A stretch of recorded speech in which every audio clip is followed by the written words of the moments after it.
Riyad As-Salihin, The Gardens of the Righteous, by Imam Nawawi, produced by Respect Graduate School. Chapter 56, Quranic Verses, Humility and Being Gentle with the Believers. Spread your wings to provide care and shelter over the believers who follow you in practicing Allah's commandments in their lives. Ash-Shu'ara, 26 verse 215. O you who believe, whoever of you turns away from his religion, know that, in time, Allah will raise up a people whom He loves, and who love Him, most humble towards the believers, dignified and commanding in the face of the unbelievers, striving continuously and in solidarity in Allah's cause, and fearing not the censure of any who censure.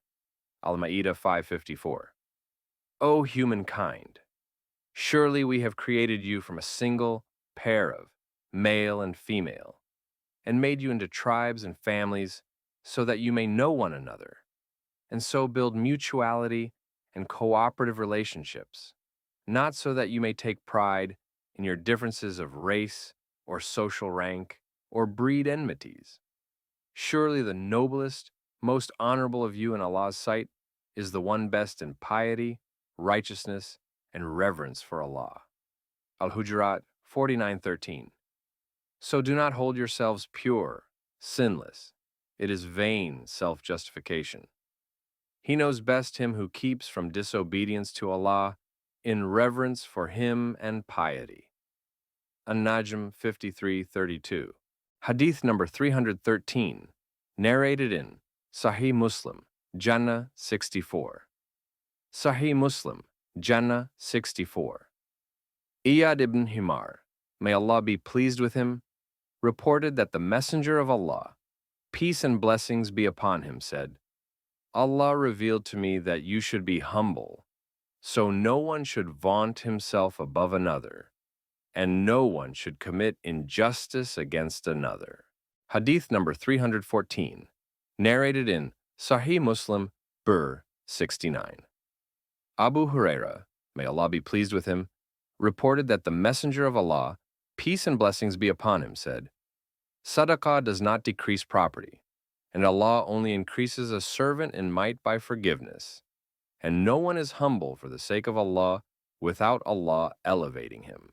Hadith number 315, narrated in Sahih al-Bukhari, Ijara 2, Anbiya 29.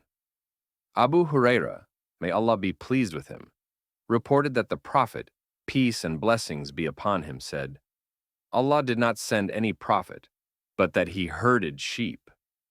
His companion said, including you? He said, yes. I used to herd them for money for the people of Mecca. Hadith number 316, narrated in Sahih al-Bukhari, Hiba 2. Sahih Muslim, Nikah 104. Abu Huraira, may Allah be pleased with him, reported that the Prophet, peace and blessings be upon him, said, if I were invited to eat, no matter whether it is a rump or merely a trotter, I would accept, and if I were given a gift of a shoulder or merely a trotter, I would accept either. Hadith number 317, narrated in Sahih al-Bukhari, Jihad 59, Riqaq 38. Anas, may Allah be pleased with him, said, the Messenger of Allah, peace and blessings be upon him, had a she-camel called Al-Adba, which could not be beaten in a race, or could rarely be beaten. A Bedouin came on a youngish camel and beat it.